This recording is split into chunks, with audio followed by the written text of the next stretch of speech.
What's up, everyone? Welcome to the Quadcast, the show where we get real, get raw, and get loud about mental health, substance use, and the fight to take our lives back. Each episode, we're cutting through the stigma, dropping knowledge, sharing stories, and bringing the heat with guests who have lived it and aren't afraid to talk about it. So turn it up, lock in, and let's break barriers, spark change, and build a community that refuses to stay silent. You're tuned into the Quadcast, and let's get into it. You can find us on Patreon, Facebook, Instagram, or email us. The Quadcast is always looking for new guests, whether you're individuals that have experienced it, you're in law enforcement, treatment programs, nurses, doctors, or anyone that just has something to say. Come share your story with us on mental health or substance abuse. Warning, there's cussing in this video. If you don't like swear words, well, you're watching the wrong damn show.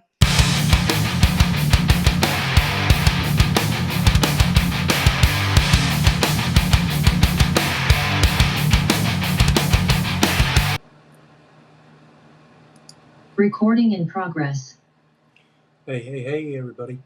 I just wanted to jump on here and do a quick recording with you guys so we could get some information out before a future podcast episode comes out. But this is one that's been suggested to me a couple times, and I wanted to touch on it with some recent and prior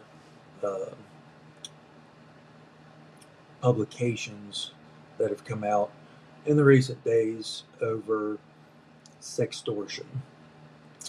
I know we've had a couple close dealings with this in the state, but it happens everywhere and it happens quickly. And you know, I think it's one of the topics that is mostly not talked about enough with our kids, and online safety and how to conduct themselves on the internet. But nonetheless, our children are being taken advantage of online, and as parents, we have to take that step and initiative to be checking in on our kids and teaching them the ways of online conduct and what to watch out for. There was just a recent case down in Kanawha County, West Virginia, where a teenager ended up taking his life due to sextortion. So we're going to kind of dig into it a little bit and some of the do's and don'ts, and I'm going to read from some FBI and Department of Homeland Security publications online, and I'll share my screen with you guys as we go over those. But in the future, we're going to have some law enforcement officers and people like that we're going to sit down and actually interview and go over some more in-depth topics on this and some other things for online safety and stuff like that. But as a precursor, I just wanted to get on here and kind of go over that kind of, what's out there and what could be done in the meantime before we actually come out with those episodes. So, we're going to go ahead and get into it. Like I said, there was just a recent one. It was back in November. It was actually on November 6th of 2025, where the Kanawha County Sheriff's Office investigated a suicide that was linked to online sextortion. So I'm going to go ahead and share my screen with you guys, and we will go over that headline and also another headline that I found just scrolling on Facebook real quick before I started this. So we'll go over this first, and then we'll get into the FBI publications.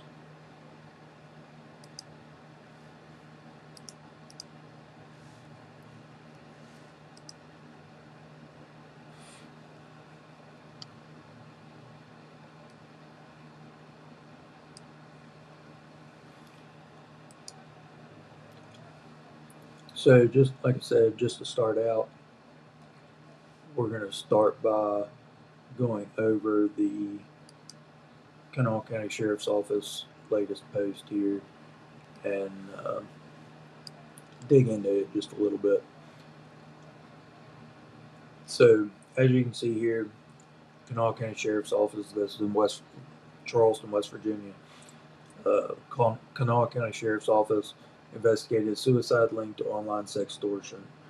The Kanawha County Sheriff's Office is releasing additional information regarding the death of a 15-year-old in Cross Lanes, West Virginia, following the discovery that he was the victim of online sextortion shortly before his death.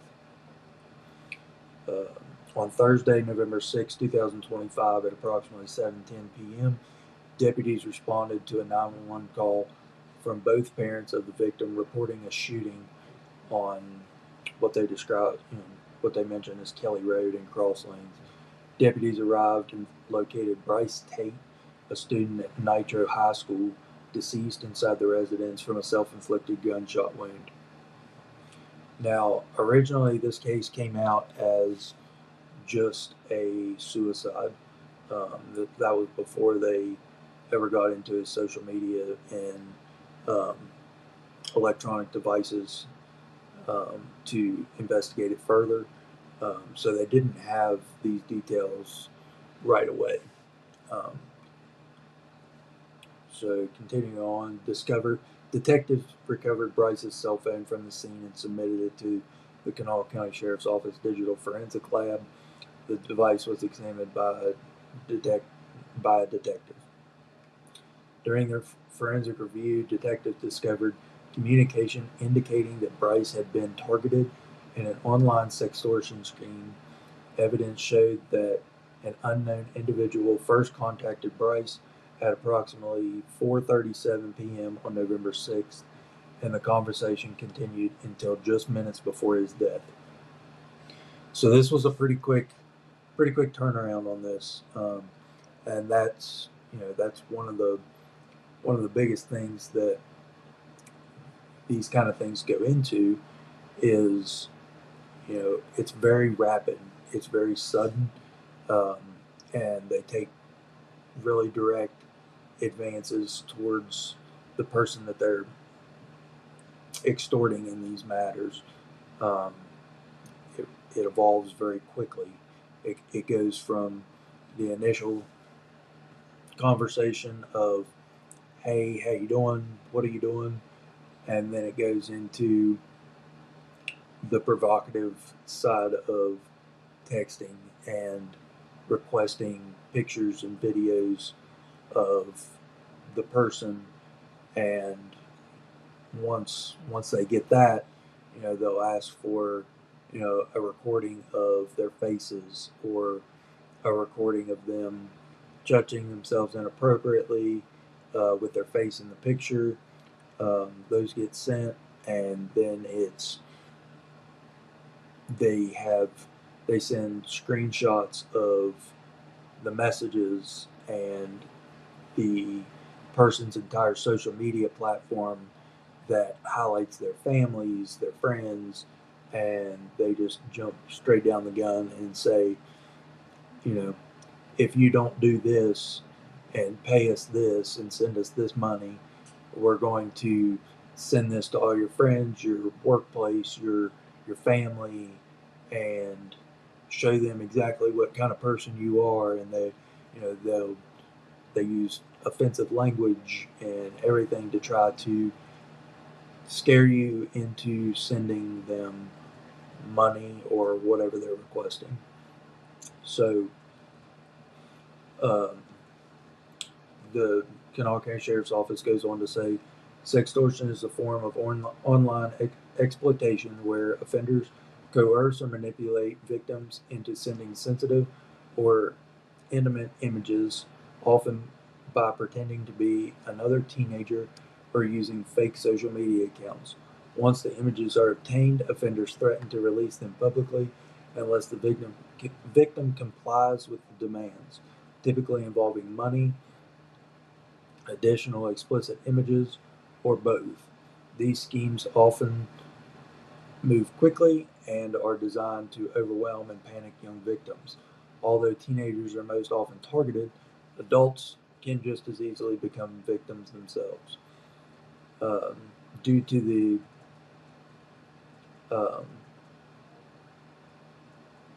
it says interstate and digital nature of this case, and I'm not familiar with those two terms. The investigation has been adopted by the FBI in Pittsburgh, where it still remains active.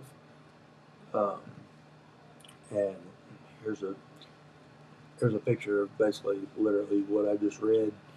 Um, but this is the post from Kanawha County Sheriff's Office, and I'll link this in the comments of the video and recording of this. Um, and like I said, um, I basically summarized sextortion there before we went into it on this.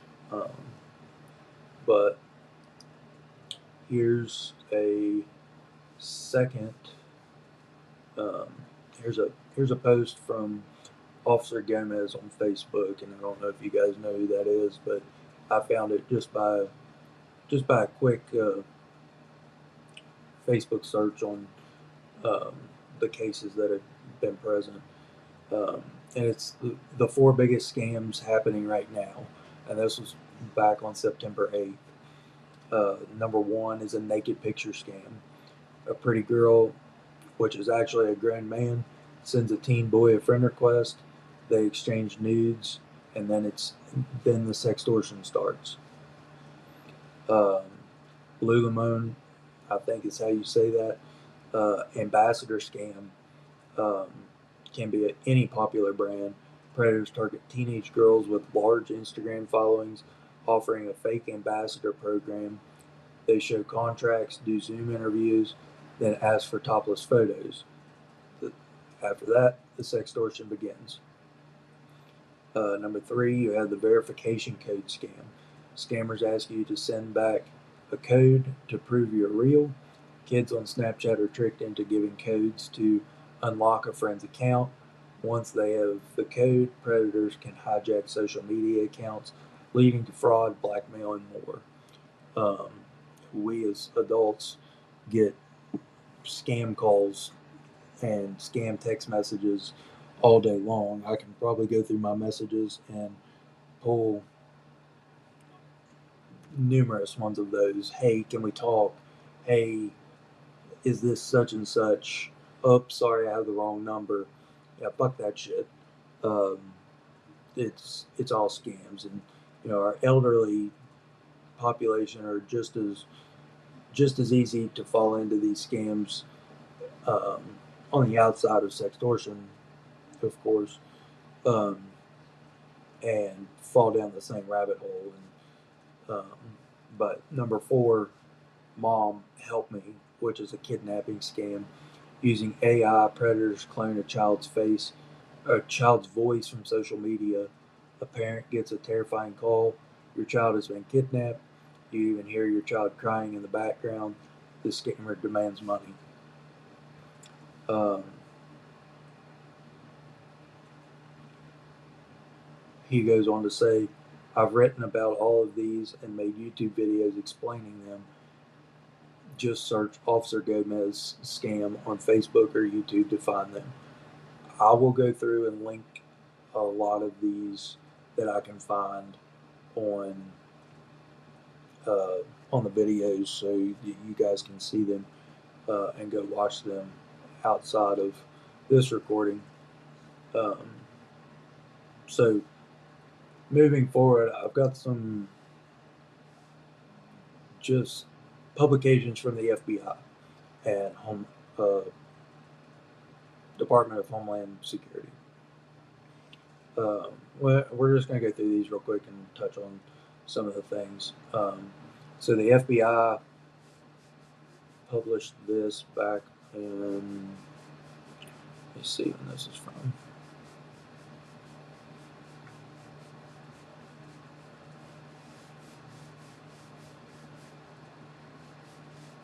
It may not tell us when it's actually from.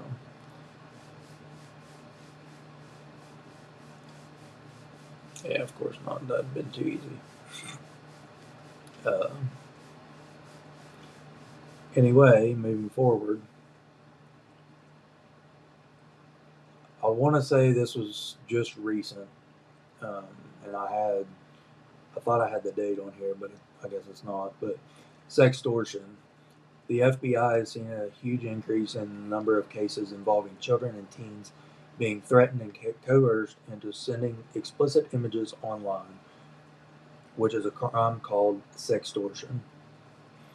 The overview states sextortion can start on any site, app, messaging platform, or game where people meet and communicate. In some cases, the first contact from the criminal will be a threat.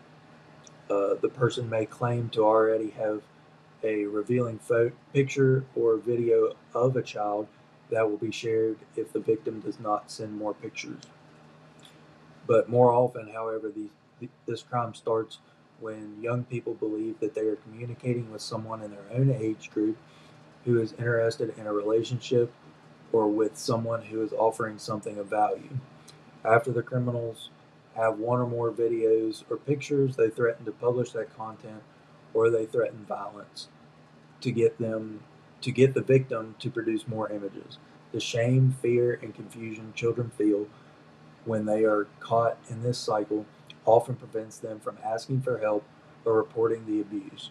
Caregivers and young people should understand how the crime occurs and openly discuss online safety. So, with that being said, talk to your children. Talk to your children.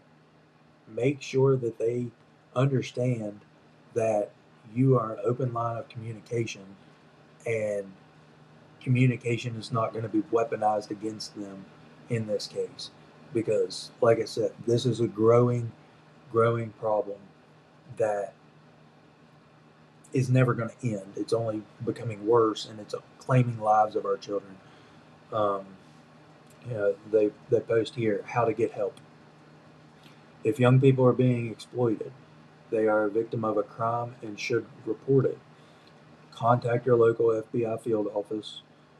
Call 1-800 call FBI or report it online at tips.fbi.gov.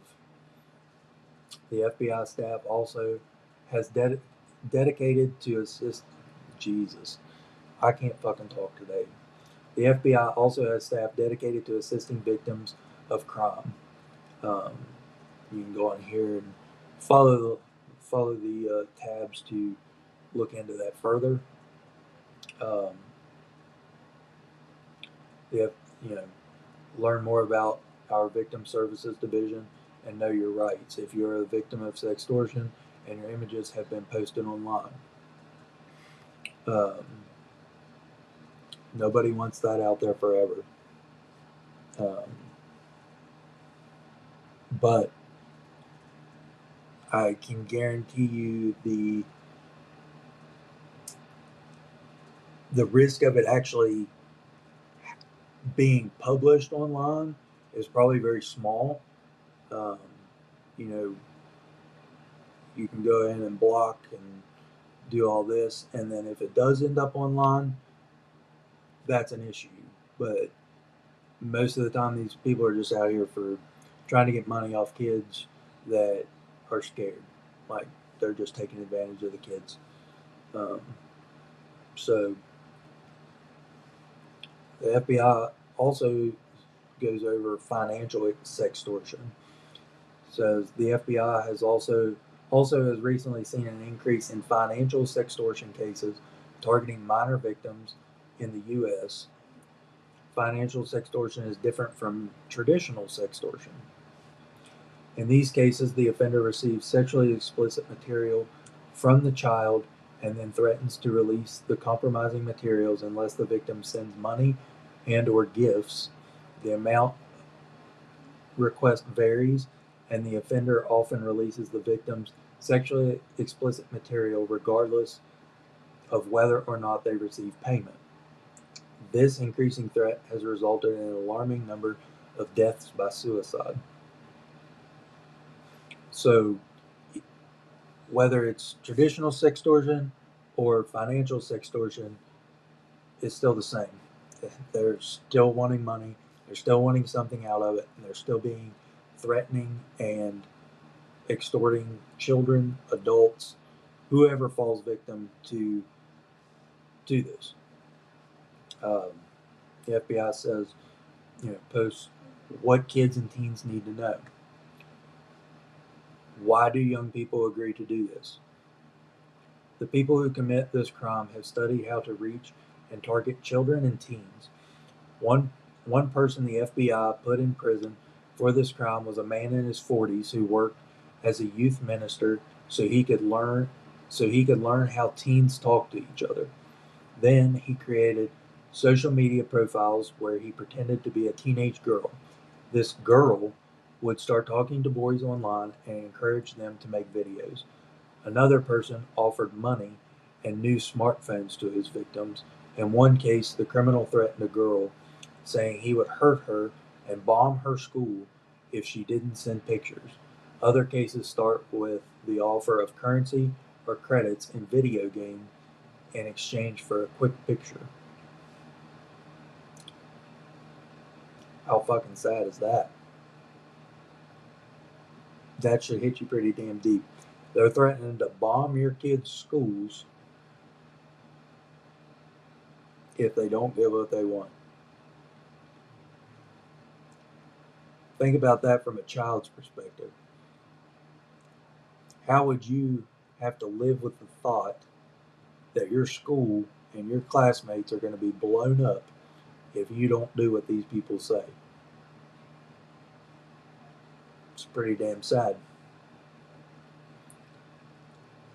So, how do you know who can be trusted online? That is what is so hard about online connections. The FBI has found that those who commit this crime may have dozens of different online accounts and profiles and are communicating with many young people at the same time, trying to find victims. Be extremely cautious when you are communicating with anyone online. It's easy to think, I'm on my phone in my house, what could possibly happen? But you can very quickly give a criminal the information and material he or she needs to do you harm. But how can this harm me? It's true that these criminals don't usually meet up with the kids in real life, but the victims of this crime still experience negative effects. The criminals can become vicious and non-stop with their demands, harassment, and threats. Victims report feeling scared, alone, embarrassed, anxious, and desperate. Many feel like there's no way out of this situation. That's why I say communicate with your kids. Make sure it's an open line of communication and that it's not going to be weaponized against them. Because if they can't talk to you about this, who the hell are they supposed to talk to? They're supposed to pick out a stranger at school that is a guidance counselor or something to talk to that they don't really know. It'd be 10 times easier for them to talk to you about it, right? I mean, you're their parent. You're where they should feel most comfortable. So why are we not doing it?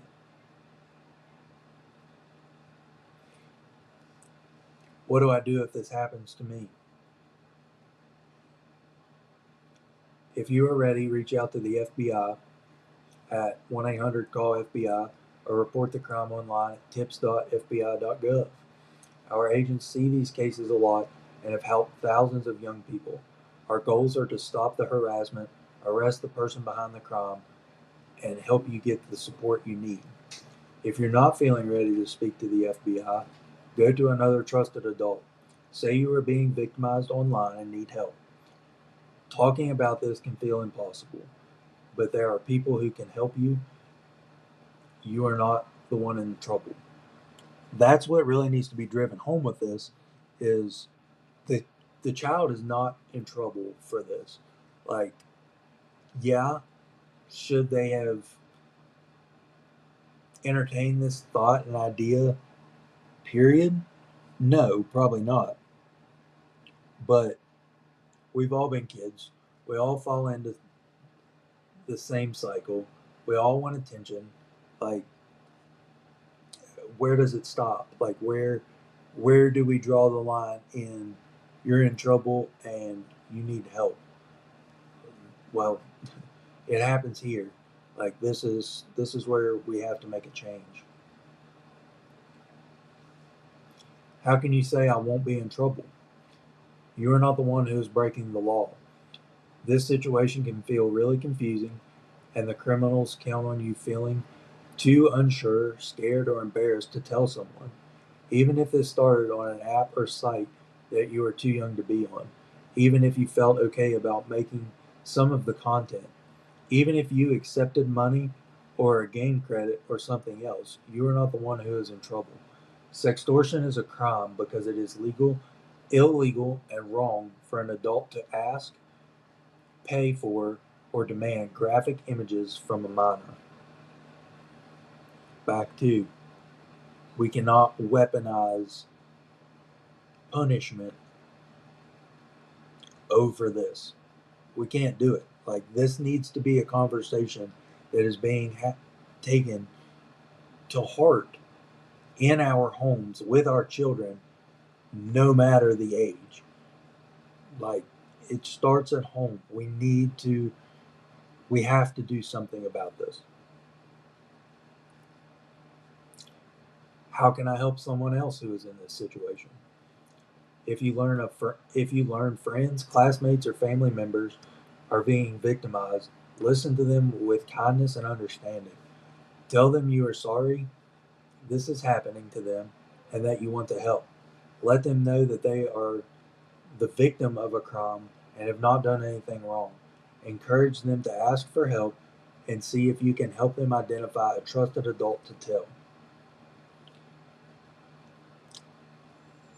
That last statement is a narrowing field of advocacy for our children, because they don't know who to trust anymore, because the world is a shit ass place. Who do they know how to go to because of the headlines of child crimes this, child crimes that, child crimes this, child crimes by trusted adults in our school systems and just communities, period. I was looking the other day, the sex offender registry list came out. I didn't know half those people was on it. You don't know half the people that's on it. But you better, for damn sure, pull up the damn online map and figure it the fuck out, because I guarantee you they're living in your communities and around your kids. Guaranteed. How do I protect myself and my friends? Awareness and sensible safety practices online, along with a willingness to ask for help, can help put an end to this exploitation. I'm not going to say it's ever going to put an end to it, because something else is just going to come around tomorrow, but we got to do something, because it's claiming the lives of our children. Be selective about what you share online. If your social media accounts are open to everyone, a predator may be able to figure out a lot of information about you. Be wary of anyone you encounter for the first time online. Block or ignore messages from strangers. Be aware that people can pretend to be anything or anyone online. Videos and photos are not proof that people are who they claim to be. Images can be altered or stolen. In some cases, predators have even taken over social media accounts of their victims. Be suspicious if you meet someone on one game or app and this person asks you to start talking on a different platform. Be in the know. Any content you create online, whether it is a text message, photo, or video, can be made public, and nothing actually disappears online. Once you send something, you don't have any control over where it goes next. Be willing to ask for help. If you are getting messages or requests online that don't seem right, block the sender. Report the behavior to the site administrator or go to an adult. If you have been victimized online, tell somebody. Let's go back up to this one for a second. Any content you create online, whether it is a text message, photo, or video, can be made public, and nothing actually disappears. Let's highlight that in big red letters. Oh, let's finish. Once you send something, you don't have any control over where it goes next. Let's talk about Snapchat for a minute. Snapchat is dangerous. I'm not just talking about adults and people that know better, but for kids, Snapchat is dangerous because what do we all think about Snapchat? We think those messages disappear and go away forever in 24 hours if it's set to it. We think those pictures or the Snapchats that are set for 5-10 seconds go away after that disappears. Wrong again, bitches. That shit stays in a server with Snapchat, the company. It stays in a server forever. And it is a pain in the ass for law enforcement to get a subpoena or warrant to get that information from Snapchat because of the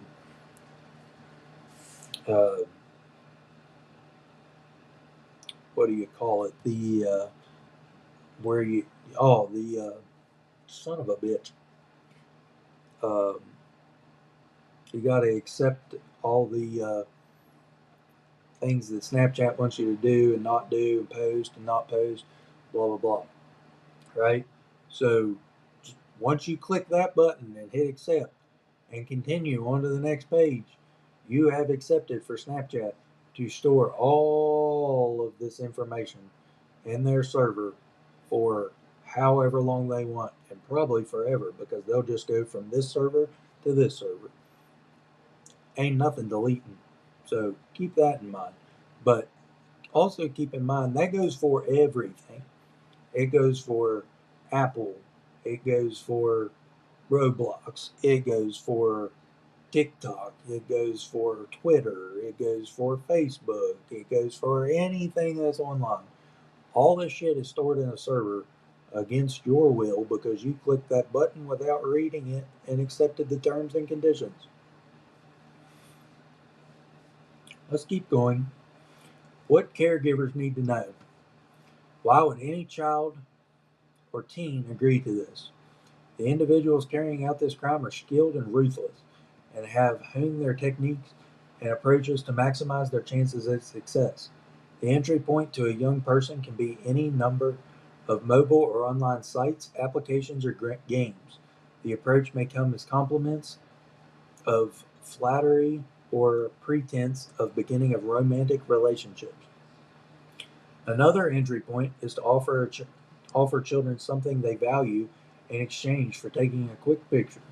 This could be the possibility of a modeling contract, online game credit or codes, or money, cryptocurrency, or gift cards. The third common point of entry is to go right to threats by either claiming they already have an image of the young person that they will distribute or threatening to harm the child or other people or things the child cares about.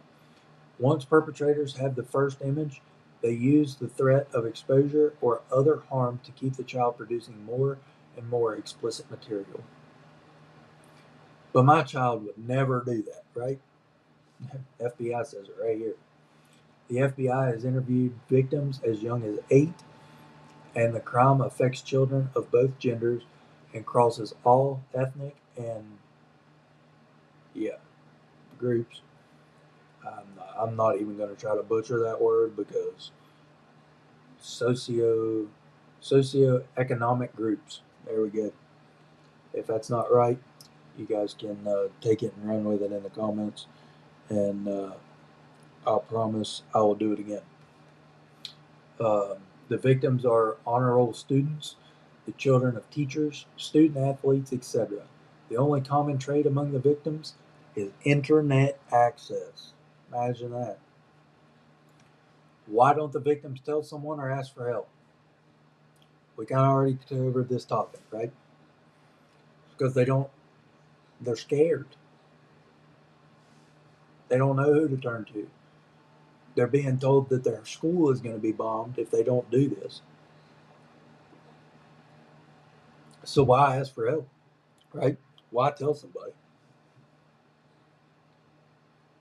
The cycle of victimization continues because children are afraid of the repercussions threatened by the criminal, and afraid they will be in trouble with their parents, guardians, or law enforcement. By the time children are victims, they have done something that may be generating feelings of shame and embarrassment. The criminal may also be telling them that they have produced child pornography and will be prosecuted for it. In addition, they may fear their access to their phone or computer will be taken away from them as a result of these actions. Back to, we cannot weaponize repercussions to the children for falling victim to this scheme. Yes, as a parent, it is very, very disheartening to think that our children that we have raised have fallen victim to sexting. I'm just going to go ahead and tell you, it's probably going to happen, but it's more sought out to happen through one of these instances. Let's not victimize this shit. Let's victimize it, but let's not weaponize repercussions, especially if it's not this. I get it. Repercussions, absolutely. But in an instance like this, the child should not be punished, but it needs to be talked about. This needs to be driven home, at home. I can't say it any other way. You, you guys got to figure this shit out on your own. We got to be doing something about it. How do I protect the young children? I know. Information sharing and open lines of communication are the best defense. Young people need to know this crime is happening and understand where the risks are hiding. Explain to the children in your life that people can pretend to be anyone or anything online. A stranger reaching out to them online may be doing so with bad intent. And no matter what the platform or application claims, nothing disappears online. If they take a photo or video, it always has the potential to become public. You may choose to place certain limits on your children's internet use or spot check their phones and other devices to see what applications they are using and with whom they are communicating. This can be a part of an open and ongoing conversation about what it and is not appropriate online. That was very confusing to read. Take it for what it's worth. I struggled with it myself. It also may be worth considering a rule against devices in bedrooms overnight or shutting off Wi Fi access in the overnight hours. Caregivers and parents may also want to review the settings on a young person's social media account with them. Keeping accounts private can prevent predators from gathering their personal information. The other crucial element is to keep the door open to your children so that they know that they can come to you and ask for help. Let them know that your first move will be to help always. These predators are powerful because of fear, and the victims suffer ever more negative consequences as the crime carries on over days, weeks, and months. If you are the adult a child trusts with this information, comfort them. Help them understand that they have been the victim of a crime and help them report it to law enforcement. They touched on a very, very good topic here.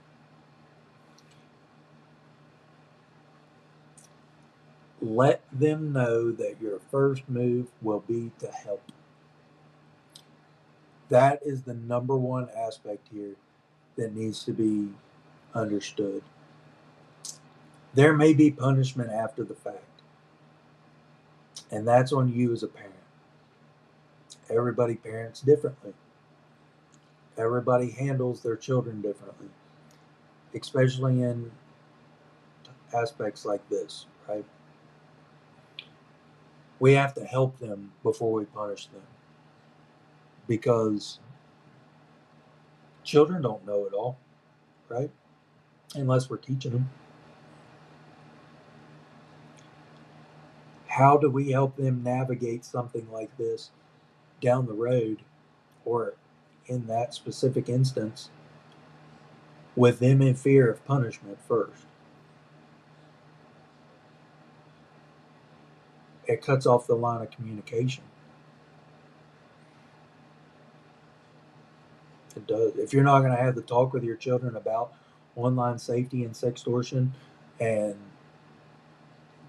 those things, you might as well just not even let them have fucking phones, right? I mean, come on now. I mean, if you're not gonna take the proper steps to protect your children, don't give them the access devices to participate and fall victim to these things. How can I talk to my kids about sextortion? Here's some conversations that you can have with your kids or kids that you know. When you're online, has anyone you don't know ever tried to contact or talk to you? What did you do, or what would you do if that ever happened? Why do you think someone would want to reach a kid online? You know, it's easy to pretend to be someone you're not online, and not every person is a good person. Make sure you block or ignore anything that comes in from someone you don't know in real life. It's a good one. Has anyone you know ever sent a picture of themselves that got passed around school or a team or a club? There you go. I'm not saying it's sextortion, but boy, it sure is blackmail, right? Seen it happen. We've probably all seen it happen at some point.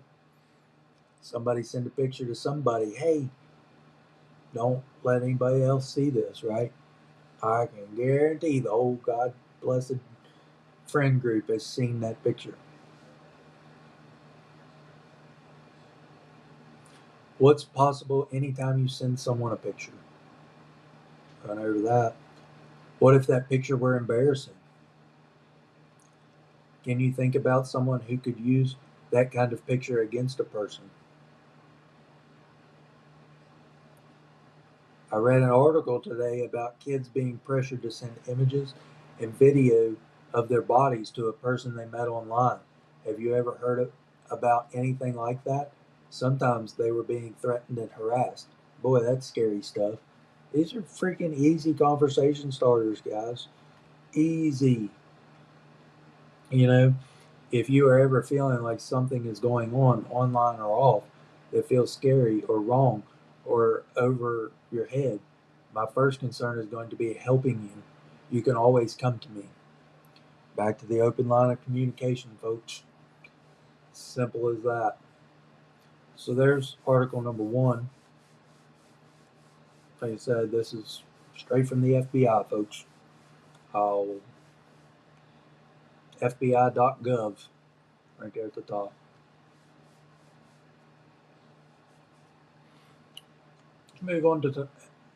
Let's move on to number two. This one was published January 23rd of 24. Boy, we're getting back there now. It's been going on for a hot minute, right? It's been going on longer than any of you guys think. Title of this one is Sextortion, a Growing Threat Targeting Minors.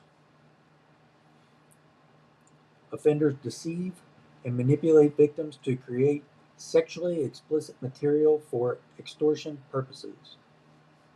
This comes from FBI out of Memphis, Tennessee.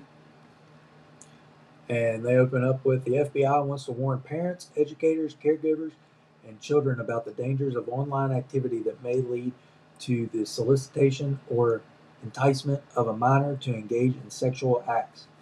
Sextortion involves an offender coercing a minor to create and send sexually explicit images or video. An offender gets sexually explicit material from the child, then threatens to release that compromising material unless the victim produces more. These offenders are seeking sexual gratification. Financially motivated sextortion is a criminal act that involves an offender coercing a minor to create and send sexually explicit material. Offenders threaten to release that compromising material unless they receive payment, which is often requested in gift cards, mobile payment services, wire transfers, or cryptocurrency. These offenders are motivated by financial gain and not necessarily just sexual gratification. I don't know about y'all, but a lot of these kids don't even necessarily know what cryptocurrency is or have a bank account for wire transfers, right? So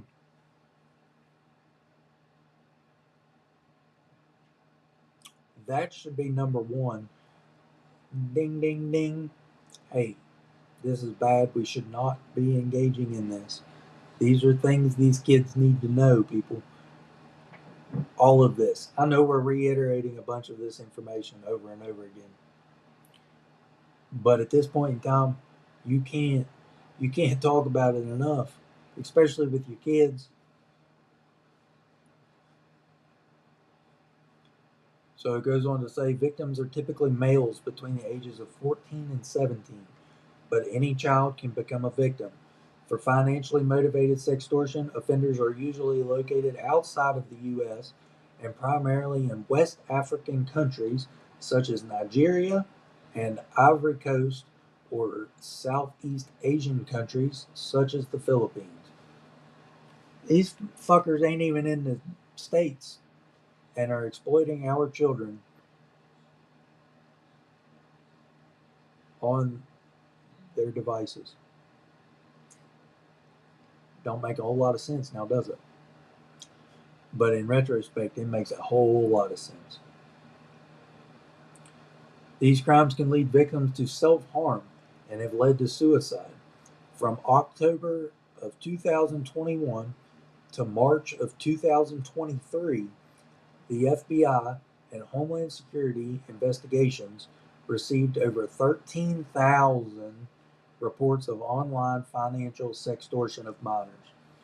The sextortion involved at least 12,600 victims that were primarily boys and led to at least 20 suicides. 20 kids committed suicide over this sextortion. 20 kids.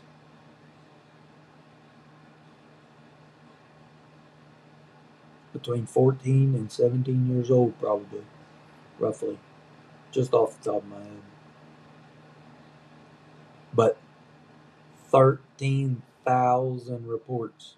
That's 13,000 kids that this mentally affected across the country. It's pretty fucking sad that we can't sit down and have conversations with our kids. Pretty sad. In the 6-month period from October 2022 to March of 2023, the FBI observed at least a 20% increase in reporting of financially motivated sextortion incidents involving minor victims compared to the same time period of the previous year.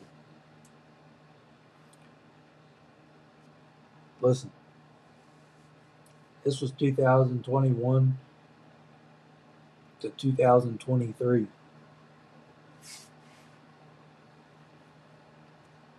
And there was a 20% increase between a 6-month period of 2022 and 2023. What do you guys think that is now? I haven't seen the current numbers, but I bet it's more. In quotes down here at the bottom, the FBI has seen a horrific increase in reports of financial sextortion schemes, said Special Agent in Charge Douglas DePondesa, I think. Murdered that one too. Of the FBI Memphis field office. Protecting children is one of the highest priorities of the FBI. We need parents and caregivers to work with us to prevent this crime before it happens and help children come forward if it does. Down here at the bottom, it just kind of goes over the steps to reach out and report these crimes. If you or someone you know believes that they are a victim of sextortion or financially motivated sextortion, immediately report the activity to law enforcement, or you can report it to the FBI calling 1-800-CALL-FBI or visiting tips.fbi.gov. Down here at the bottom, there's some links to other publications. I have those pulled up on the computer to go over with you guys as well. It's a lot of over and over information, but I'll try to skip through it the best that we don't have to touch on it over and over again. Let's keep on with the FBI here.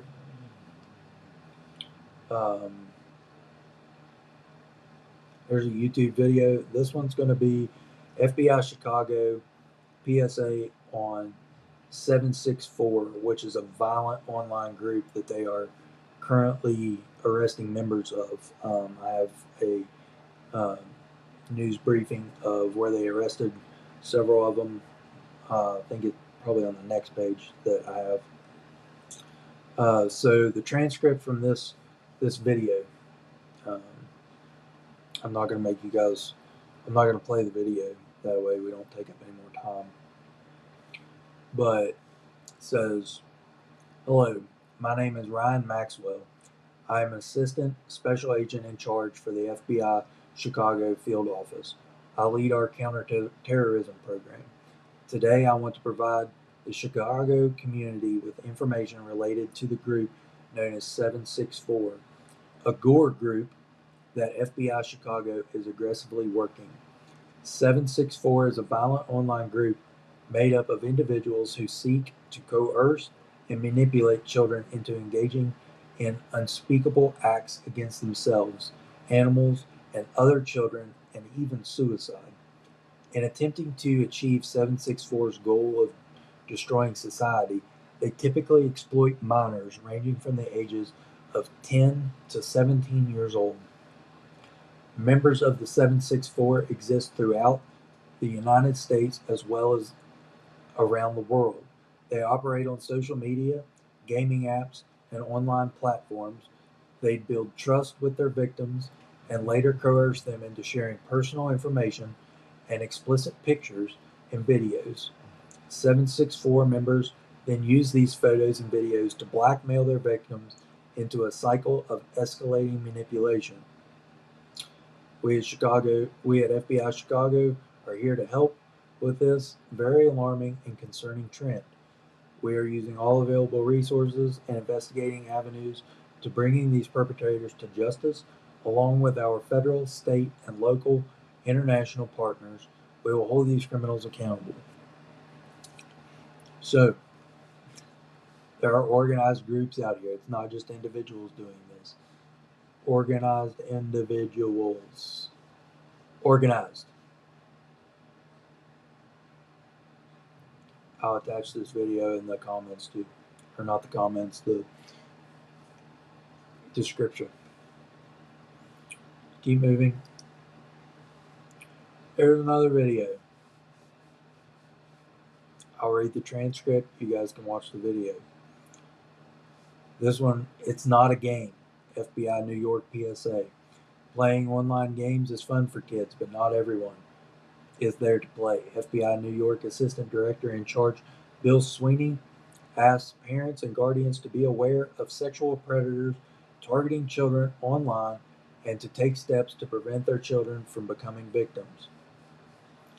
The video transcript reads, "It's not a game. This could be happening to your child as you watch this video. I'm Bill Sweeney. I head up the FBI in New York City, and I'm asking parents and guardians to pay attention to this. As soon as that instant message pops up on your child's browser or on their smartphone, there could be a sexual predator on the other end. It takes only a few days, sometimes just hours, to groom your child into sending compromising photos to the person on the other end of the chat. Then the threats begin. That predator starts to ask for photos of your child, something they would be ashamed of if anyone, including you, found out. Then they threaten to post them online if they don't keep sending more and more graphic photos. If you lock the doors at night to protect your family from an intruder, you should be locking down your computers and other electronic devices. It's that easy. If you go to fbi.gov/it's not a game, there are very specific ways to stop those predators from getting near your child. A moment of your time could save a life of trauma for your child. Now that they say go to that site, I don't know if I have that one pulled up, but I will try to find that before we get off here, actually.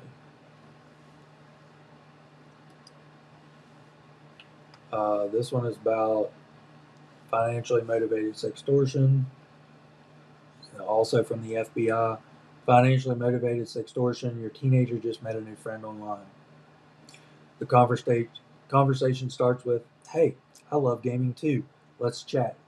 It escalates to a request for sexually explicit pictures. Your son complies. Then the predator demands money or they'll release the photos. It's a crime called financially motivated sextortion, and it can happen to anyone. Overview: when predators pose as someone else online to coerce victims into taking and sending sexually explicit photos and videos, and then immediately demand payment or threaten to release the photo to the victim's family and friends. It's known as financially motivated sextortion. Victims, we went over this. Victims are typically males ages 14 to 17, but any child can be a victim. There have been an alarming number of suicides identified in male victims of financially motivated sextortion schemes. Victims often feel alone, embarrassed, and afraid to ask for help, but it's important for victims to understand that they are not alone.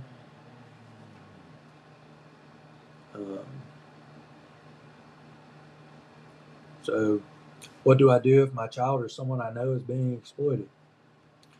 Contact the local FBI field office or call 1-800-FBI, or you can report it online like we've gone over a couple times. Remember, you're not alone and it's not your fault.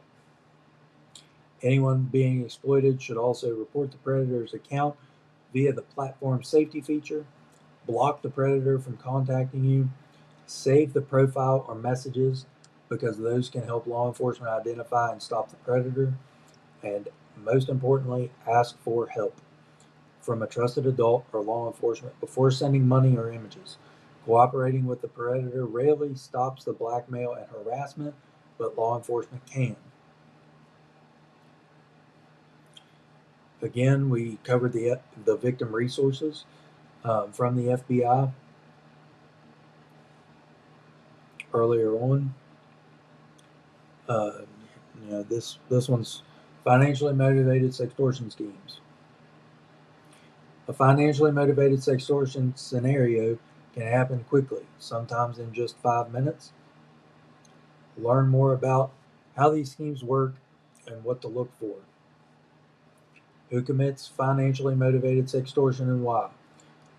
Predators are usually located outside the United States, primarily West African countries.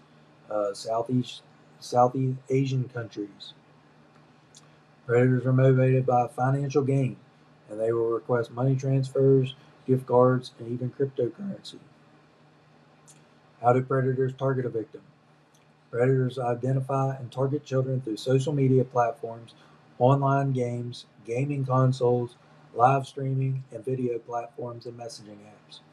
Predators often pretend to relate to victims, whether that's pretending to be their age, have similar interests, or live in the same area. They easily misrepresent themselves online to appear to be friendly and age appropriate. Predators may also target several boys who appear to know each other. Remember this, friend groups. Be having talks with your child and their friends. Have talks with your child to have talks with their friends. What happens after a predator identifies a potential victim? Predators often ask victims to switch to a platform that lets them video call. And then predators ask children to send sexually explicit images and videos and or engage in sexually explicit activities via video call. Then they capture that material without the victim's knowledge. In some cases, predators will promise to send sexually explicit material back, or they will send some sexually explicit material to encourage their victim to do the same. Predators begin extorting their victims immediately after receiving a sexually explicit image. They threaten to send the image to family, friends, social media followers, schools, and elsewhere unless the child pays money in some form. As a part of the threat, predators sometimes send screenshots showing the child's social media, followers, friends, and family. Remember, I talked about that early on in my opening. That is one way that they put fear into the children. I'm telling you guys, it happens easy. Um, I'll show you guys at the end. Um, but before I even got on here, I'm super bad about accepting people's social media requests, right? Because I do this podcast. I don't know who's reaching out to me. I know what to look for in the, profiles and such, but sometimes that's not enough, right? So before I got on here, I had a profile message me, and it was from a female in the age range of mine. Um, the account looks good, right? But when you look up the account, the user just created a new profile. The message says, "What are you doing?" And I played into this because I knew what it was. And I knew I was getting ready to do this video, and I wanted to be able to share it with you guys. I said, "Not much, you." I have no idea who this person is. They say, "Just got off work, about to jump in the shower, bored as hell," and sent a 2-second video clip of their face. I sarcastically replied back, "Nice. Well, I would step into the shower instead of jumping, but that's up to you. LOL." The next message states, "You couldn't handle me," with a winky face. Never said anything provocative, correct? They jump straight to it. I say, "I don't even know you." They opened it and left it on red. I wait a few minutes and I message back. I said, "What happened? Fall jumping in the shower?" They opened it and haven't replied. It starts out this easy because I know exactly where this is going. And like I said, I fed into this because I wanted to be able to share this with you as to how easy and how broad of a range of people that they are targeting. I'm 29 years old. I've been in law enforcement. I've had a first responder background my entire life from graduating high school. I am up to date on current trends. I see how I have this, these fake accounts and stuff message all the time, friend all the time, and it all starts out the same way.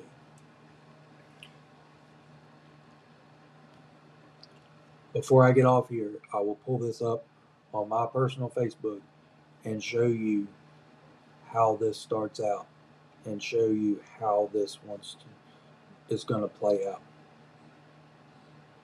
Maybe. I may take screenshots and post those because I'm not going to blast the account.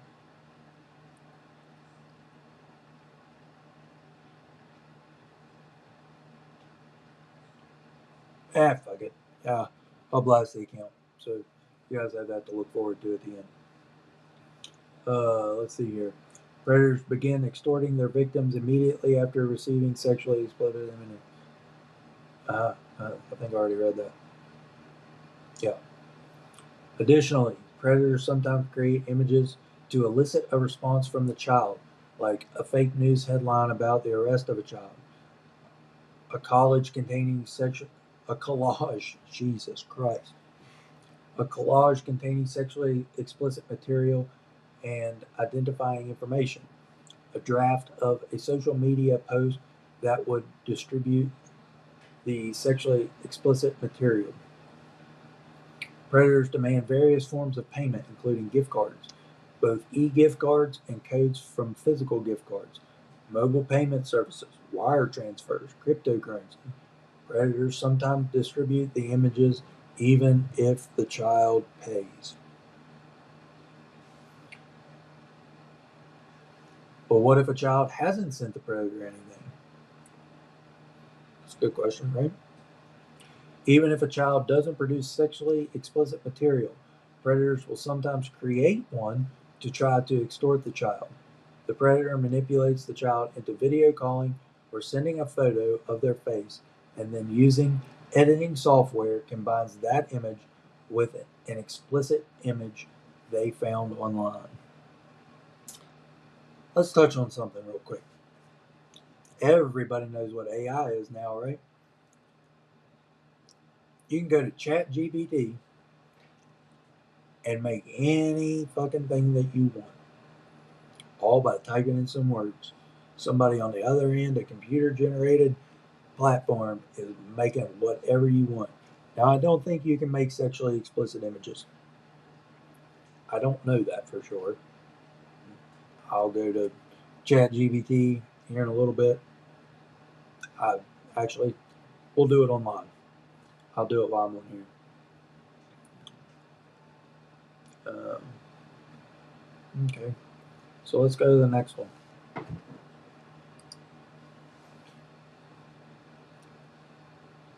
So this is from the FBI as well. February 7th of 2023. International law enforcement agencies issued joint warning about global financial sextortion crisis. The FBI and our international law enforcement partners are issuing a joint warning about a global financial sextortion crisis. Our agencies have seen an explosion in incidents of minor boys around the world being coerced into sending explicit images online and extorted for money, a crime called financial sextortion. In 2022, the FBI received thousands of reports related to the financial sextortion of minors, primarily boys, representing an exponential increase from previous years. Unfortunately, the FBI is also aware of more than a dozen suicides following these incidents. Today, on Safer Internet Day, we are urging children and caregivers to educate themselves about this crime and help us protect others from being victimized. Financial sextortion has a far wider impact than just our country and our kids. It is a global crisis that demands everyone's attention, said FBI Director Chris Wray.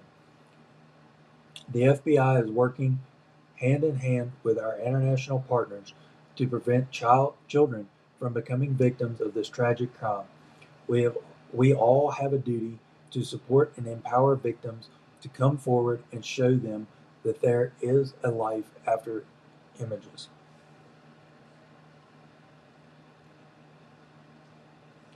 Financial sextortion can happen anywhere, although it mainly occurs on digital platforms where children are already spending their screen time. Shit. Like social media and gaming websites or video chat applications. On these platforms, predators often pose as girls of a similar age and use fake accounts to target young boys, deceiving them into sending explicit photos or videos. The predator then threatens to release the compromising materials unless the victim sends payment. However, in many cases, the predator will release the images anyways. What are we learning by all of these repetitive publications? Communication is key. An open line of communication is key. Trust for us and the victim is key, right? But don't fall into the trap, because those images could be distributed whether you pay or not.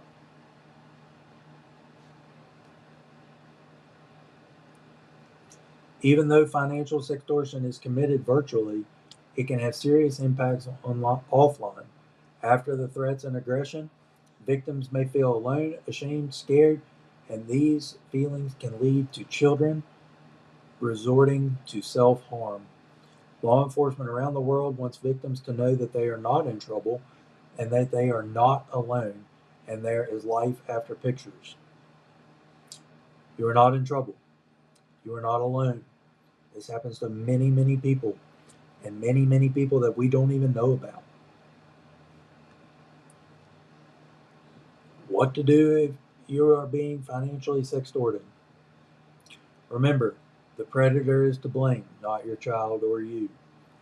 Report the predator's account via the platform safety feature. Block the predator and do not delete the profile or messages, because that can be helpful to law enforcement in identifying and stopping them. Ask for help from a trusted adult or law enforcement before sending money or more images. Cooperating rarely stops the blackmail and harassment, but law enforcement can. Trust that there is life after images. If young people are being exploited, they are victims of a crime and should report it. We encourage you to contact your local FBI field office. We've went over the contact information. I'll post it in here. Michelle Dulaine, CEO, National Center for Missing and Exploiting Children, says, "We understand how young victims of this crime can feel like there's no way out, but we want them to know that they're not alone. In the past year, the National Center for Missing and Exploited Children has received more than 10,000 sextortion-related reports. Please talk to your children about what to do if they or their friends are targeted online." The Center for Missing or Exploited Children has free resources to help them navigate an overwhelming and scary situation. Gord Sage, Chief Superintendent, sensitive. Jesus, shit. Apparently, I should give up today. Sensitive and Specialized Investigative Services, Royal Canadian Mounted Police, says the RCMP is pleased to be working with international law enforcement partners to help ensure young people are protected online. These crimes are real. They have serious implications, and young people need to understand that police are here to support them. These offenders prey on young people, and this is not acceptable. International police are united in our fight against these crimes. Robert Jones, Chair, Virtual Global Task Force, National Crime Agency says international cooperation has never been more important in tackling the threat of online child sexual abuse.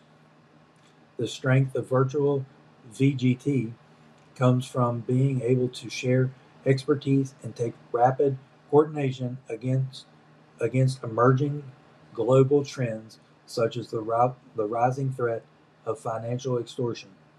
As chair, I am determined to maximize every opportunity afforded by the VGT to help us to continue to bear down on the threat, protect children, and target offenders. While we are committed to doing everything we can, the most important reminder of Safer Internet Day is to continue having open conversations about online safety within our communities and especially with the young people in our lives. Thankfully, there's an arsenal of preventative tools available globally to support caregivers, professionals, and young people, such as the Safer Internet Day activities and the CEOP education website in the UK. Really doesn't pertain to you guys, but you get the point. I'm not going to read the last one because it's from Toronto Police Chief, and that doesn't really pertain to you guys whatsoever. Let's read one from the Department of Justice. Actually, this one from the Department of Justice is keeping children safe online. Help kids stay safe. Kids and parents should stay alert. People aren't always who they seem to be in online environments where identity is easy to fake. Holy hell.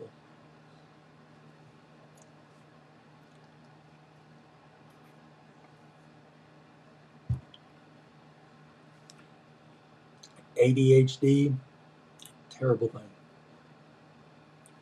Stay safe at home, stay safe online.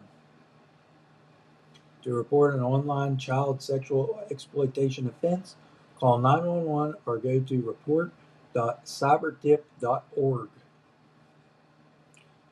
Here's some tips to help protect children. Parents and guardians, caregivers, and teachers can take the following measures to help protect children from becoming victims of online predators.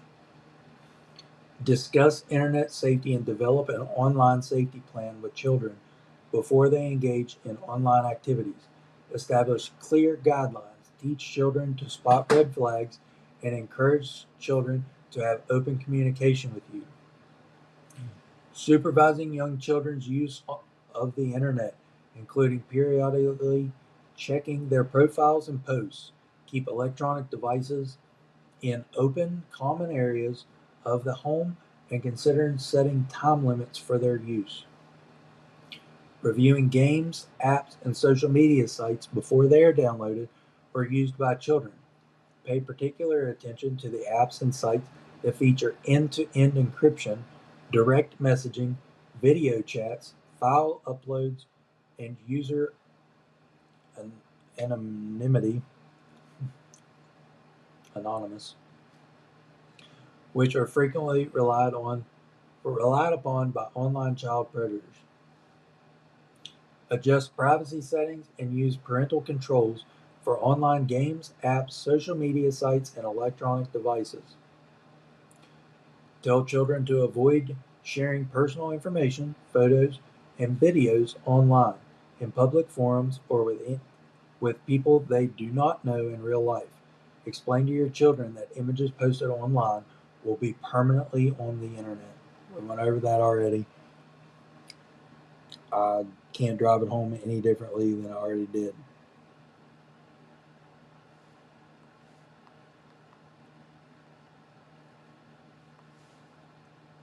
Stand by while I entice this scammer to message me back so I can finish this conversation so I can show you guys further how this works.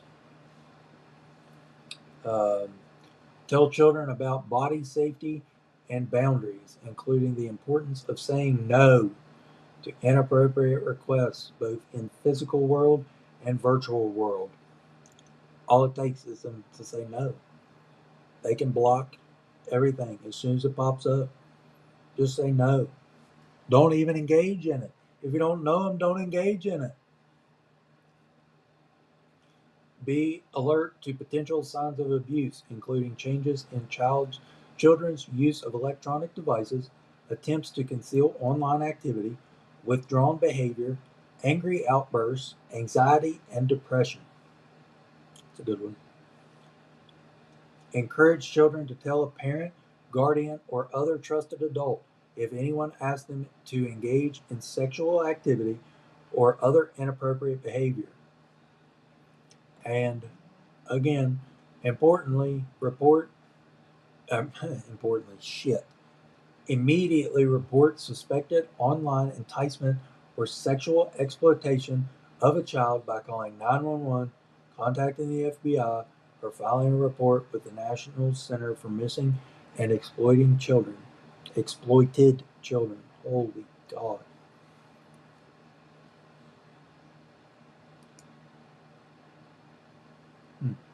Here's one that I totally forgot about.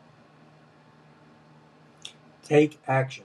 And this is by Department of Homeland Security. Take action. Understand the problem. Know the threats. Take action. These are 3 ways you can fight online child sexual exploitation and abuse. Together, we can help prevent this crime and get victimized children and teens the support they need. The following sections explain how you can take an active role in protecting these kids you care about. First one, have the talk. It's never too early to start talking to children and teens about the risks they face online and continue talking about them at every age, like teaching a child how to safely cross the street. Continuous discussion and reminders are key to safe online habits. Okay, we're going to start out for younger children. Teach them not to click on pop ups. Explain that they should never share passwords, addresses, or personal information with people they don't know online. Create a series of steps they should follow if they see inappropriate content, such as looking away and telling a parent or trusted adult. Warn them not to trust people they meet online and tell them that they should tell a trusted adult if someone makes them feel nervous, scared, or uncomfortable. Teach online etiquette and how to be respectful of others and let them know they should tell someone if they feel disrespected. Help them identify a trusted adult or guardian that they can go to for help. It's a big one. They have to have an outlet to somebody that they trust. So, for tweens and teens, I didn't know that was a term. Talk about how they should never post personal information or inappropriate content. Discuss sexting and how permanent online data is. Teach them how to avoid online predators by setting up privacy controls on their devices, like restricting apps, local location access. Son of a bitch. Everything asks for to verify your location whenever you sign up. Not a good thing. Explain the warning signs that characterize online predators. Tell them that safe adults won't ask them to keep secrets or disrespect their boundaries. Help them identify a trusted adult or guardian they can go to for help. Discuss steps they can take if a friend confides in them about inappropriate online interactions, such as telling a trusted adult or pointing them to know to protect resources. I'm not sure what those are, but we will find out. Uh, Explain that minors shouldn't disseminate sexual abuse material because it is illegal. Explain that even if they've already shared sexual abuse material or been involved in inappropriate online interactions, it's not too late to tell an adult and get help. And lastly, discuss cyberbullying.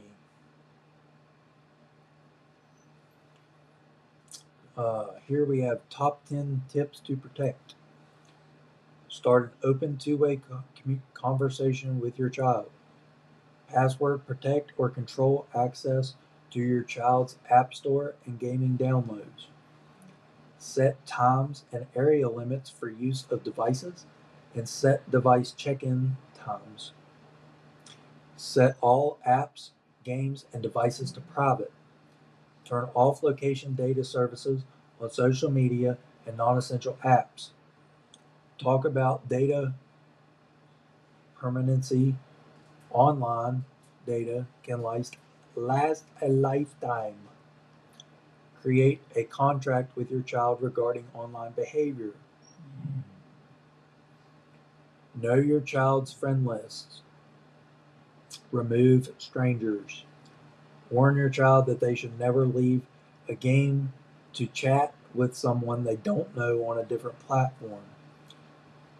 Most importantly, do not delete messages, images, or videos from predators, and do not forward any sexual explicit images or videos.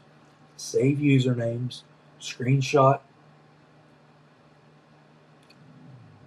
images or videos for evidence for law enforcement to collect directly from the device. This one has a printout. You can print these out. Here's a pop-up. We're not going to click on that because what do we not do? Click on pop-ups, jackasses.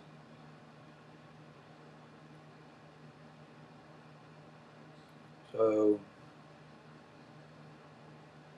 this pretty much just reiterates everything that we've talked about. Here's one that says respond appropriately.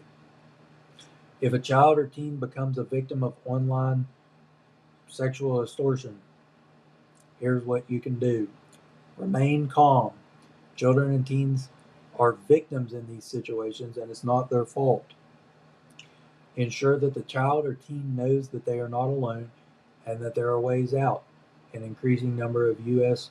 teen boys who are victims of online sextortion have committed suicide, so offering empathy and hope is vital. Stop communicating with online predators and save all evidence in its original form, such as images, videos, and messages. Do not alter, change, or delete anything. Contact law enforcement and ensure that they can access the device, which is key because if you do not give them access, they have to get a warrant for every app on that phone. Please be accommodating to law enforcement if you are trying to report this.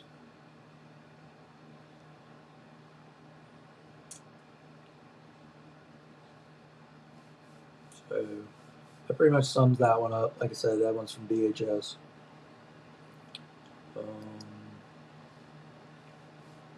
Already went over that one. Yeah, so here's one. This is from the Department of Justice. 5 leader of Greggy's cult charged with sexually exploiting children on the internet. This was Tuesday, December 2nd, 2025. Very recent, same month we're in right now. Defendants allegedly produced and distributed child sex abuse materials and extorted minor and adult victims. This is kind of a long one, but we're going to go over it. Earlier today, an indictment was unsealed charging 5 men with a child exploitation enterprise, conspiracy to produce child pornography, conspiracy to receive and distribute child pornography, and conspiracy to communicate interstate threats. As alleged, Hector from Queens, New York, Zachary, let's put the ages in here. Hector, which is 29, from New York, Queens. Zachary, which is 26, of Albuquerque, New Mexico. Romaldo, age 22, from Honolulu, Hawaii. David, 28, of San Diego, California.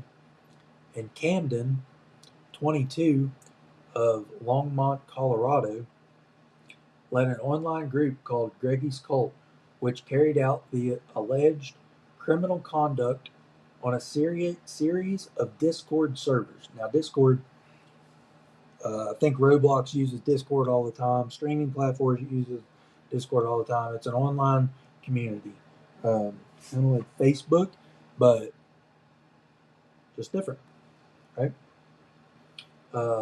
The defendants were arrested today throughout the United States and will be arraigned in the Eastern District of New York at a later date. In quotes, no child should be ever terrorized or exploited online, and no online platform should give refuge to predators, said Attorney General Pamela Bondi.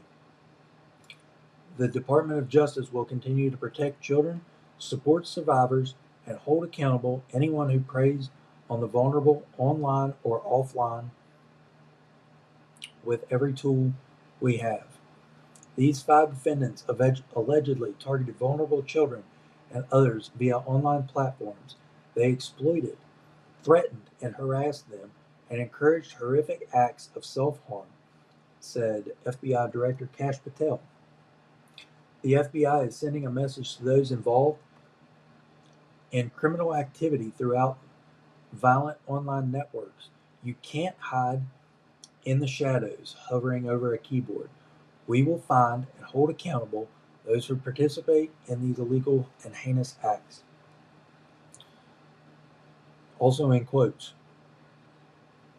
these defendants are charged with the unspeakable act of coercing and blackmailing children and adults to engage in self-harm and other degrading acts, said Acting Assistant Attorney General Matthew Giavalotti. Yeah, heard that, didn't you? Of the Justice Department Criminal Division. As demonstrated by today's indictment, the Criminal Division will not stand for such heinous crimes, and we will work tirelessly to bring these offenders to justice. Also in quotes, as alleged, the defendants weaponized their sexual exploitation of minors through the creation and distribution of child pornography, creating a nightmarish platform on the internet where children were used, sexually abused, and at times driven to the brink of suicide, says U.S. Attorney General Joseph Nashala Jr. for the Eastern District of New York. The defendants' depraved conduct, as alleged, is monstrous and will be vigorously prosecuted. I strongly urge parents and caregivers to have conversations with your children about the dangers of communicating online with strangers and individuals who seek to cruelly exploit them. As alleged, the indictment between January 2020 and 2021, the defendants participated in the production and distribution of child sex abuse material and also engaged in other forms of exploitation and harassment of both minors and adult victims. The defendants and other members of Greggy's Cult convened on the Discord servers and directed minor victims who had joined a video call on either Discord or another video conferencing platform to engage in sexually explicit or other degrading content. The defendants and other members of Greggy's Cult captured images in the way of screenshots and screen recordings of the sexually explicit conduct and shared it to other Discord servers and among themselves. Greggy's cult came into existence before another sadistic extortion network, 764, remember we just talked about them, and prominent members of 764 and other similar networks that uh, that followed yeah, that followed were also members of Greggy's cult. The defendants coerced, induced, and enticed their victims to engage in acts of degradation, I think I said that right, such as self-harm or professing the victim is owed by a member of Greggy's cult to demonstrate loyalty, or writing the names of Greggy's cult members on their bodies, referred to as fan signing, I think. The group found victims in Discord servers or on gaming platforms such as Roblox, Counter-Strike, Global Offense.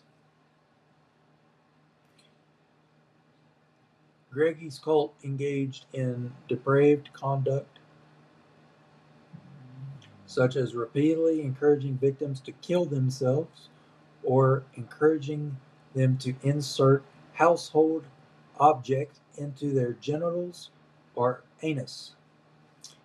The group also engaged in coordinated extortion of victims, both adults and minors, through various means, including by attempting to frame adult victims as pedophiles or by sending malware to minor victims' computers. The group then used this leverage to get the victims to engage in degrading acts on camera.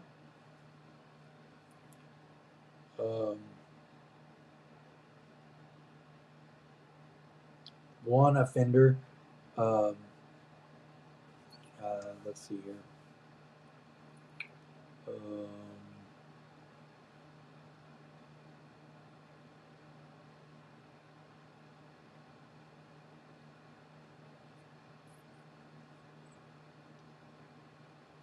I think it's this Hector guy.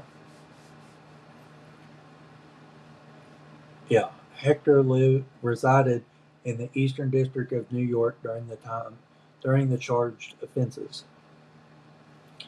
Go on to say, if you believe you have been victimized or have information about the defendants, please contact the FBI tip line at 1-800-CALL-FBI, which is 1-800-225-5324.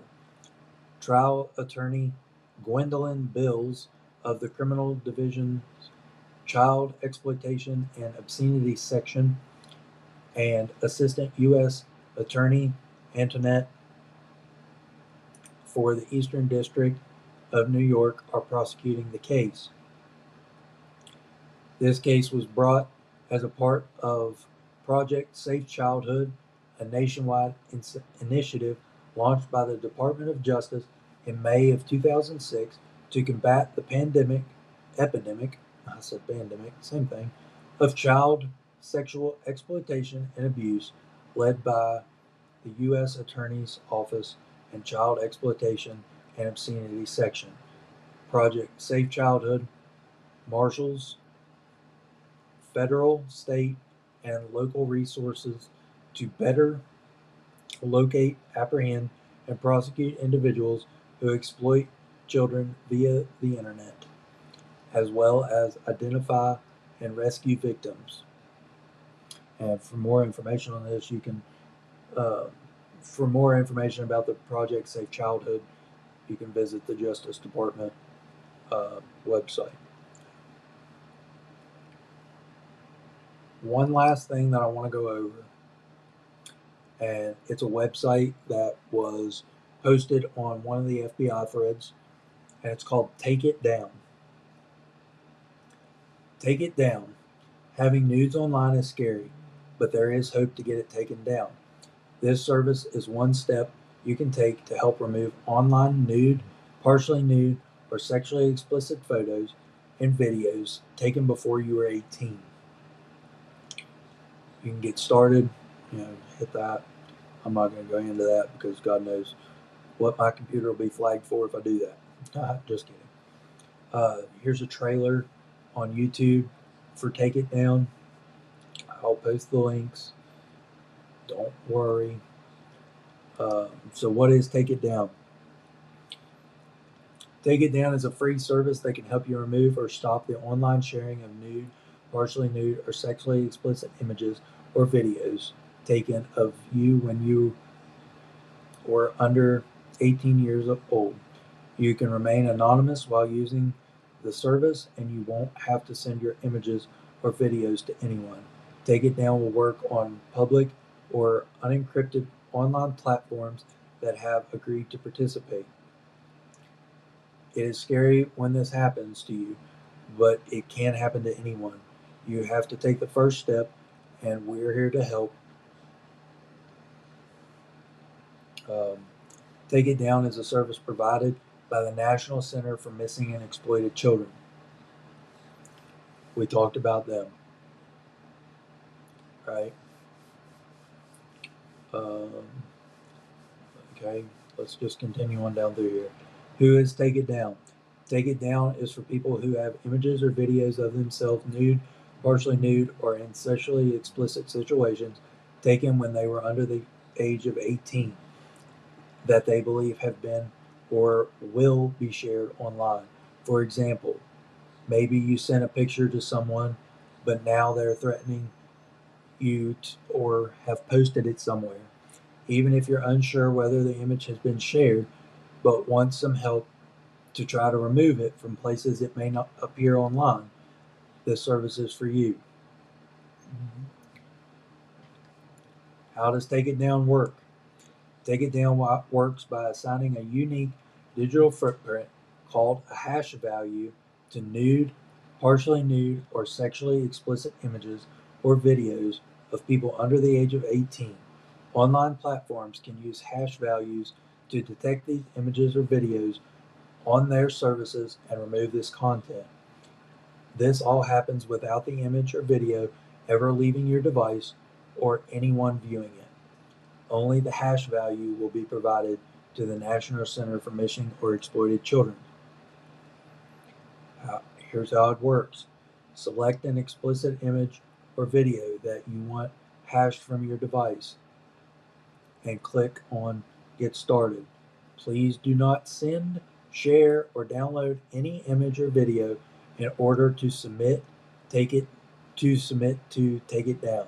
Submissions should only be made for images or videos you already have on your device. For each image or video, Take It Down will generate a hash or digital fingerprint that can be used to identify an exact copy of that image or video. Your image or video remains on your device and is not uploaded. The hash is added to a secure list maintained by National Children Missing or Exploited Children National Center that is shared only with participating online platforms who have agreed to use this list to scan their public or unencrypted sites and apps for the hashes of your explicit content. If an online platform detects an image or video on its public or encrypted service that matches the hash value, it can take action to limit the spread of the explicit content.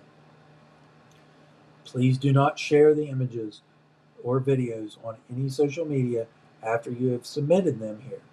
Once the hash value for your image or video has been added to the list, online platforms may use them to scan their public or unencrypted services. If you post the content in the future, it may be flagged and could put a block on your social media account. I will link this website below as well for parents, children under 18. But I do suggest that if you have this content out there and want it removed, you should have an open communication line with your parents, with your kids, however, and take the steps to resolve this issue together. This is not a one-person battle. This is not a one-day fight. This is not a fight that we can solve overnight, and this isn't a sole law enforcement problem.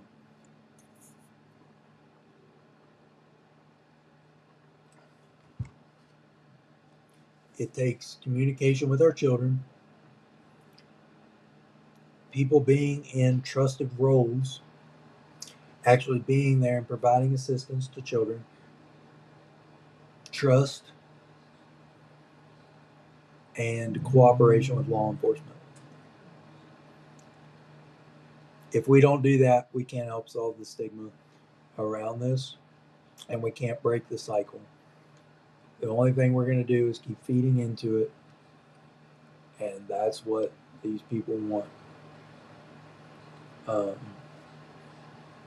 Since this person has not responded back to me, I'm going to assume that I scared them off by just being ignorant. If so happen this text message thread takes back off, I will post these screenshots to show you guys how this works. Like I said, it happens quick. It happens to anybody. I'm 30 years old. I knew where that was going. Your 15-year-old may not know where that's going. Okay? It probably is not ever going to know where it's going until it happens. So, with all of this being said, I hope that all of the parents that end up viewing this take a lot of this to heart. I'm going to go ahead and stop sharing my screen.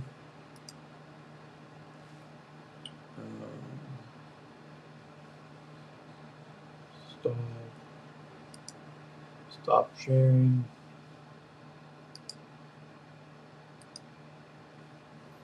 So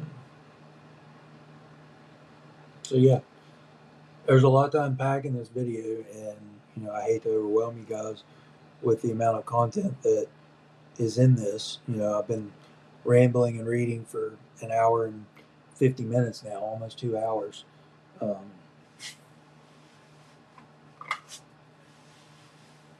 It's not something that we should have to worry about with our kids. It's really not. We have enough going on already that we have to deal with, and in our communities that we shouldn't have to worry about our kids online, but we do. As adults, we have to worry about our own presence online, and that's not fair to us, but that's just the way the cookie crumbles, and it's the world of participation trophies, unfortunately, and everybody's out to screw somebody one way or another just for some financial gain. So we have to fight this battle together. And like I said, in the upcoming future, there's going to be some content coming your way with actual members of law enforcement who deal with crimes against children. So there will be a lot more in-depth content coming your way besides me reading online. As a police officer, I didn't deal with any of this. I know a lot of guys that did, but that was 10 years ago. Okay, so it's been a minute. We can be friends with our kids, but that's only going to discredit them.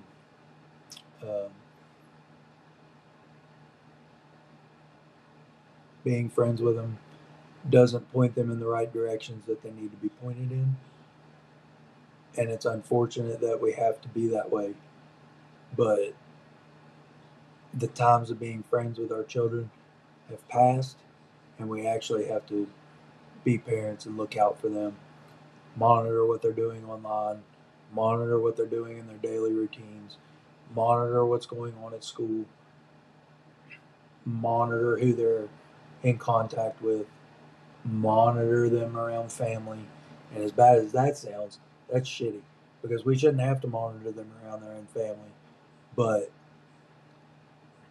more times than not, and I don't know the statistics on this, but sexual abuse within family members is a hell of a lot more common than you guys understand. So have the conversations, have the trust, open those up, get those in line, check your shit, check their shit. We went over all the information you guys could ever need. Take it to heart, take it seriously,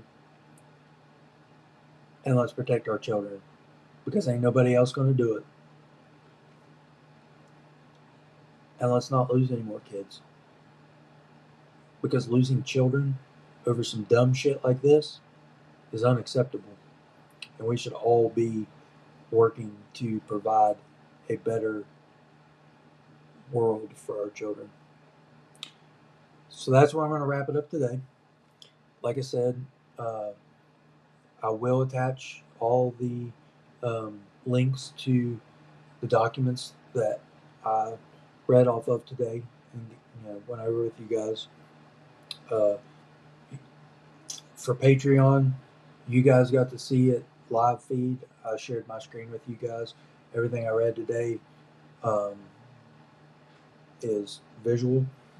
I will still, we didn't go over the videos, but I'll attach those in the description so you guys have them.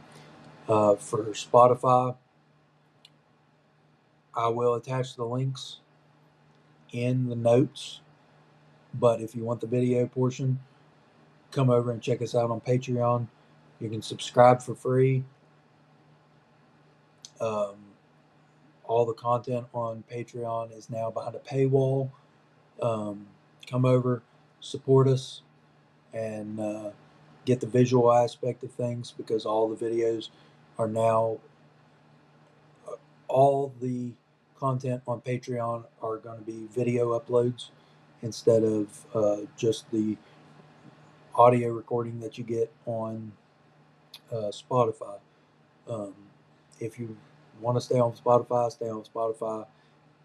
If you would like to come over and support the content, support us as a page, and catch some exclusive stuff over on Patreon, come on over. We will take all of you. So I'm going to wrap it up here. Hope you guys found this content to be knowledge and insightful. Until next time, I'm going to quit saying and go learn how to fucking read, because I had some experiences today on the show that I'm not happy with myself over, but kind of pulled this one out of thin air for today. So, and I hate talking to myself, but anyway, catch you on the next one. Toodles. Recording stopped. And that's a wrap for today's episode of the Quadcast. Remember, breaking stigma doesn't stop when the episode ends. We're building a movement, and you're a part of it. Stay strong, stay aware, and stay connected. And this is the Quadcast, signing out.